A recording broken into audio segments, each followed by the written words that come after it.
ओम नमो भगवते वासुदेवाय। ओम नमो भगवते वासुदेवाय। ओम नमो भगवते वासुदेवाय। नारायणं नमस्कृत्य नरं चैव नरोत्तमं देवीं सरस्वतीं व्यासं ततो जयमुदीरये।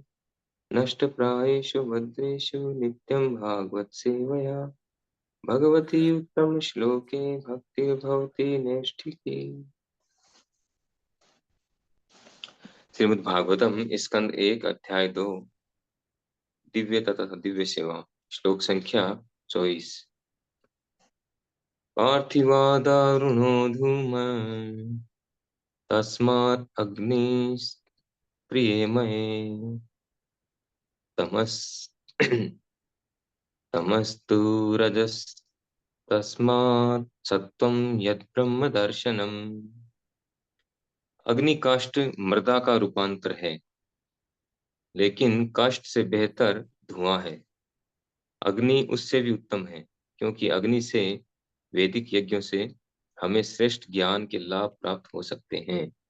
इसी प्रकार रजोगुण तमोगुण से बेहतर है, लेकिन सत्वगुण सर्वश्रेष्ठ है, क्योंकि सत्वगुण से मनुष्य परम सत्य का साक्षात्कार कर सकता है। तो यहाँ पर इस श्लोक में बता रहे हैं कि अग्नि काष्ठ मृदा, मृदा यानी मिट्टी, मिट्टी से मिट्टी का रूपांतर है।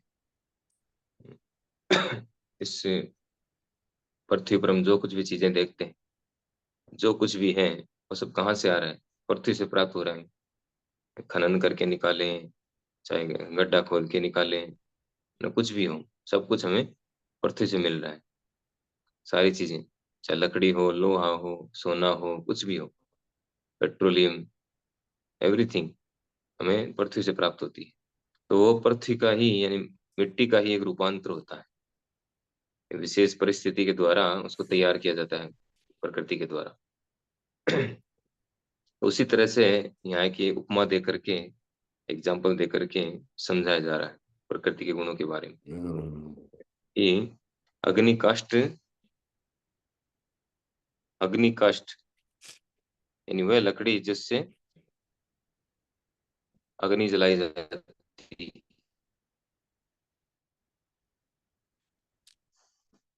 लकड़ी जो है वो मिट्टी का रूपांतर है, और लकड़ी से बेहतर धुआं है। ये धुआं है, इसका मतलब वहां पर अग्नि है। और उससे भी बेहतर क्या है? उससे बेहतर अग्नि, अग्नि उससे भी उत्तम है। और अग्नि में भी कौन सी अग्नि उत्तम है? जो यज्ञ के काम आए, यज्ञ अग्नि। 52 टाइप्स ऑफ फायर हैं, 52 प्रकार की अग्नि भागवत में बताई गई। तो उसमें जो श्रेष्ठ है वो यज्ञ अग्नि, यानी वो उसके लिए लकड़ी भी अलग होती है। हम यज्ञ हवन करते हैं तो लकड़ी भी अलग तरह की मंगाई जाती है। लोकल हर कोई सी लकड़ी काम नहीं ली जाती कि कहीं से भी तोड़ के ले आओ यज्ञ करना है, ऐसा नहीं होता। कुछ विशेष पेड़ों की लकड़ी मंगाई जाती है। तो क्यों है श्रेष्ठ? क्योंकि इससे हम ज्ञान के लाभ प्राप्त होते हैं। यज्ञ हवन करने से हम भगवान की प्रसन्नता के लिए कार्य करते हैं, भगवान की प्रसन्नता के लिए होता है, और उससे हमें ज्ञान लाभ होता है। इसी प्रकार रजोगुण तमोगुण से बेहतर है। जैसे मिट्टी से लकड़ी बेहतर है, लकड़ी से धुआं, धुएं से अग्नि उत्तम है, उसी तरह से तमोगुण से रजोगुण, रजोगुण से सतोगुण उत्तम है। तो एक उपमा देकर के समझाया गया है। क्योंकि सत्वगुण सबसे बेहतर क्यों है, सबसे उत्तम क्यों है सतोगुण? क्योंकि सतोगुण से मनुष्य परम सत्य का साक्षात्कार कर सकता है। जब तक हम रजो तमोगुण में रहेंगे, हम अच्छे से भगवान के विषय में न तो जिज्ञासा कर पाएंगे, और कोई समझाएगा तो नहीं समझाएगा, ऊपर से निकल जाएगा। रुचि नहीं आई हमारी सुनने में। रुचि तब आएगी जब हम पूरी तरह से सतोगुण में होंगे, तब हमारी रुचि आएगी। तो पिछले श्लोक से इसका संबंध है, क्योंकि इसी बात को कृपा जी ने यहाँ एलिब्रेट किया है कि पिछले श्लोक में जैसा कि बताया गया था कि भगवान अप्रत्यक्ष रूप से संबद्ध रहते हैं इस भौतिक जगत से, और बाकी जो हैं देवी देवता, अ, ब्रह्मा जी, शिव जी, वो सब इस भौतिक जगत के अंदर हैं, और भगवान भौतिक जगत से बाहर। वो अप्रत्यक्ष रूप से संबंधित रहते हैं, प्रत्यक्ष रूप से नहीं रहते। ये बाकी सब प्रत्यक्ष रूप से रहते हैं। और इस भौतिक जगत के अंदर ही हैं और गुणों के द्वारा प्रभावित भी होते हैं। ऐसा कोई नहीं है, गीता में भगवान ने कहा भी है 18वें चैप्टर में कि इस भूमंडल से लेकर के ऊपर के स्वर्गीय लोकों तक एक भी ऐसा नहीं है जो गुणों के द्वारा प्रभावित न होता। सभी प्रकृति के गुणों के द्वारा बद्ध है, कोई कम कोई ज्यादा, कोई बचा हुआ नहीं है। और इसका एक श्रेष्ठ एग्जाम्पल आता है, एक स्टोरी आती है भागवतम में। जब एक बार सभी ऋषि मुनि बैठे थे, बड़े बड़े जो ऋषि मुनि हैं, सप्त ऋषि, नारद मुनि, सभी वो सरस्वती नदी के किनारे बैठे थे। और उन्होंने ये प्रश्न आया कि सबसे श्रेष्ठ कौन है सभी में, सभी देवों में जो भी सर्वोपरि देव हैं, ब्रह्मा विष्णु महेश, उनमें सबसे श्रेष्ठ कौन। तो उन्होंने भृगु ऋषि को नियुक्त किया कि आप जाकर के जो है देख करके आओ कौन श्रेष्ठ है। तो भृगु ऋषि गए, और भृगु ऋषि ने जाकर के सबसे पहले ब्रह्मा जी के पास गए। भृगु ऋषि ब्रह्मा जी के पुत्र हैं और शिव जी के भाई हैं। तो जाकर के जैसे ही उन्होंने क्या किया, ब्रह्मा जी को प्रणाम नहीं किया, जाकर के ऐसे सीधे एंटर कर गए, एंटर करके प्रणाम नहीं किया, खड़े रहे। ब्रह्मा जी को क्रोध आ गया, तुरंत ही क्रोध से लाल पीले हो गए। बस उन्होंने बाहर प्रकट नहीं किया वाणी के द्वारा, बाकी उनके शरीर से, चेहरे से पता चल गया क्रोध आया है। वो तुरंत समझ गए, तुरंत समझ गए, उन्होंने देखा अब ज्यादा देर रुकना ठीक नहीं। तो यानी रजोगुण का प्रभाव आ गया उनमें, तुरंत वहां से वो निकल लिए। फिर वो गए शिव जी के पास, और शिव जी को जाकर के जब जैसे शिव जी के पास पहुंचे, शिव जी ने उनका आलिंगन करना चाहा कि वो मेरे भाई भैया आए, आइए भैया आइए। उन्होंने कहा हट हट, अलग हट, दूर रह मेरे से, न नहाता है न धोता है, राख लगा के रखता है, ऐसे वैसे कुछ बोला उनको। तो उनको गुस्सा आ गया, इतना खतरनाक गुस्सा आ गया कि उन्होंने त्रिशूल उठा लिया कि आज तो तुम्हें मारूंगा। भूल गए कि वो मेरा भाई है या जो भी है। यद्यपि ऐसी और भी घटनाएं आती है जब शिव जी को उन्होंने, दक्ष प्रजापति ने कितनी सारी बातें कही थी, लेकिन वो बुरा नहीं माना उन्होंने बिल्कुल। उस समय जब भृगु ऋषि ने कहा तो बहुत बुरा मान गए थे, उनको मारने के लिए दौड़े। पार्वती जी ने जैसे तैसे करके उनको रोका कि आपके भैया आखिर, जब दक्ष प्रजापति ने आपको बोला तब तो आपने बुरा नहीं माना, अब क्यों मान रहे। जैसे तैसे उनको समझाया, यानी वो तमोगुण के द्वारा प्रभावित हो गए। फिर भृगु ऋषि आए भगवान के पास में। तो देखिए चार क्वालिटी जो है उससे पता चल जाता है कि कोई व्यक्ति कितना बड़ा है। ये चार गुणों से पता चलता है जो चैतन्य महाप्रभु ने बताया है। प्रणादपि सुनी चैन तरोर, तरोरी वैसे ही सुना, अमानी ना मान देने कीर्तनीय सदा। प्रणादपि सुनी चैन, तृण के समान अपने आप को नीच समझना, और तरोर अपि सहिष्णुना, पेड़ के समान सहिष्णु बनना, और अमानी ना मान देने, दूसरों का सम्मान करना और अपने मान सम्मान की परवाह न करना। हमारा सम्मान हो चाहे अपमान हो, दूसरों का सम्मान करना, दूसरों का सम्मान हो रहा है उसमें बोलना, खुद का अपमान हो रहा है उसमें नहीं बोलना। तो वहां पर दोनों एग्जाम्पल उन्होंने देखे कि ब्रह्मा जी को भी क्रोध आया, जबकि केवल उनको नमस्कार नहीं किया इतने से क्रोध आ गया उनको। और कुछ तो उन्होंने किया ही नहीं, तो गाली तो उन्होंने दी नहीं, या और कुछ किया नहीं, फिर भी उनको क्रोध आ गया, केवल नमस्कार नहीं करने से क्रोध आ गया।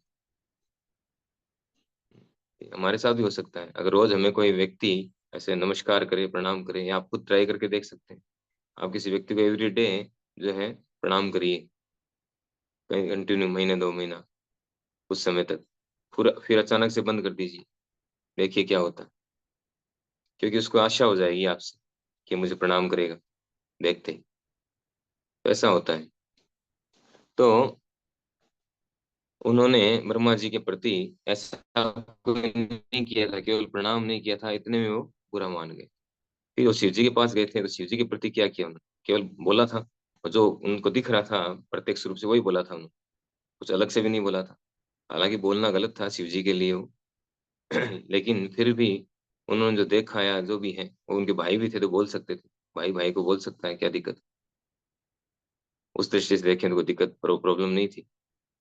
उन्होंने भी भाई की तरह उनका सम्मान करके उनका आलिंगन करना चाहा, लेकिन वो नाराज हो गए, क्रुद्ध हो गए। लेकिन हद तो तब हो गई जब भृगु ऋषि गए भगवान विष्णु के पास में, क्षीर सागर, और जाकर के, और सीधा उन्होंने क्या किया, भगवान विष्णु सो रहे थे, रेस्ट कर रहे थे योग निद्रा में, और जाकर के सीधा उनकी छाती पे पैर से मारा, अपने प्रहार किया। यानी कितनी बड़ी बात।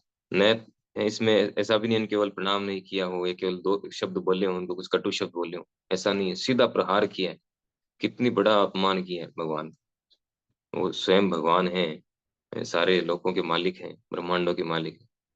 उन पर जाकर के सीधा पैर से, वो भी छाती पर प्रहार करना, इतना बड़ा करने के बाद भी भगवान ने क्या किया? कोई रिएक्शन, गलत रिएक्शन नहीं दिया। नहीं उन पे कोई ऐसा प्रभाव आया, रजोगुण का, तमोगुण का प्रभाव तो दिख जाता चेहरे से, कोई ऐसा प्रभाव नहीं है। इवन उन्होंने क्या किया, तुरंत भृगु ऋषि को बिठाया आसन पर, बिठा करके कहा कि हम, जो हमारी बहुत बड़ी गलती हो गई, हमने ध्यान नहीं दिया, आप पहले बोलते हैं तो हम आपका स्वागत करते। अगर हम उनकी जगह होते तो हम तुरंत जो है पहले तो द्वारपाल को बुला बुला के उनको सस्पेंड करते कि तुम लोगों ने अंदर कैसे आने दिया इसको बिना इजाजत के, हैं। उनसे पूछते कि अपॉइंटमेंट लेके आए हैं आप। लेकिन ऐसा नहीं, तुरंत उन्होंने उनका उनको बिठा करके उनके पैर को सहलाया कि मेरी जो छाती है वो तो वज्र वज्र की तरह कठोर है, पत्थर की तरह। आपका पाँव जो आपके चरण कमल हैं वो बहुत सॉफ्ट है, तो कहीं इसमें चोट तो नहीं आई। इस तरह का व्यवहार तो ऐसा आर्टिफिशियली कोई नहीं कर सकता है। भगवान में ये नेचुरल ये गुण है। तो फिर जो है ये डिक्लेयर हुआ कि वास्तव में श्री विष्णु ही परम भगवान है। विष्णु का मतलब भगवान कृष्ण, भगवान कृष्ण के ही विस्तार है वो, विष्णु तत्व। तो जैसा कि पिछले श्लोक में कहा गया था कि इन तीनों रूपों में से सत्व गुण वाले विष्णु से सारे मनुष्य परम लाभ प्राप्त कर सकते हैं। वास्तव में भगवान के अनेक विस्तार है, अनेक रूप हैं, भिन्नांश अभिन्नांश दोनों हैं। जैसा कि पिछले श्लोक में भी है यार, यहाँ भी प्रभुपाद जी बता रहे हैं इस श्लोक में कि दोनों हैं। भिन्नांश जो है जीवात्माएं हैं, और अभिन्नांश विष्णु तत्व है, जो भगवान कृष्ण के विस्तार है। तो हमें वास्तव में भगवान श्री कृष्ण की शरण ग्रहण करनी चाहिए, भगवान विष्णु की शरण ग्रहण करनी चाहिए, अगर हम वास्तव में हमारा कल्याण चाहते हैं। बाकी के द्वारा हमारा कल्याण नहीं होगा, वास्तविक कल्याण नहीं होगा। हमें टेम्पररी सुख सुविधाएं मिल सकती है, इस भौतिक जगत की सुख सुविधाएं हमें मिल सकती हैं, लेकिन हमें हमारा वास्तविक कल्याण नहीं होगा क्योंकि वो हमें इस भौतिक जगत से बाहर नहीं निकाल सकते, इम्पॉसिबल है उनके लिए। तो ये सब जो है यहाँ पर रूपा जी एक बहुत महत्वपूर्ण बात बता रहे हैं पहले पैराग्राफ में, कि मनुष्य को सत्व गुण के पद तक ऊपर उठना होता है, जिससे भगवान की भक्ति के योग्य बन सके। किंतु यदि प्रगति में बाधाएं आए तो सक्षम गुरु के निर्देशन से तमस पद से भी धीरे धीरे सत्व पद तक ऊपर उठा जा सकता है। तो यद्यपि ये जो ऊपर उठने का जो प्रोसेस है, ये ग्रेजुअली होता है, तमो से रजो, रजो से सतो, है ना, ग्रेजुअली होता है। लेकिन फिर भी डायरेक्ट हो सकता है, कैसे? प्रमाणिक गुरु की कृपा से। तो हमें प्रमाणिक गुरु की शरण ग्रहण करनी चाहिए, जिसके द्वारा जो दक्ष गुरु हैं वो हमें इन गुणों के फेर से बाहर निकाल सकते हैं, और हमें सत्व गुण के पद तक ला सकते हैं, और उससे आगे, उससे भी आगे शुद्ध सत्व गुण तक हमें ला सकते हैं, जिससे हम भगवत साक्षात्कार, आत्म साक्षात्कार, ये लाभ हम प्राप्त कर सकते हैं।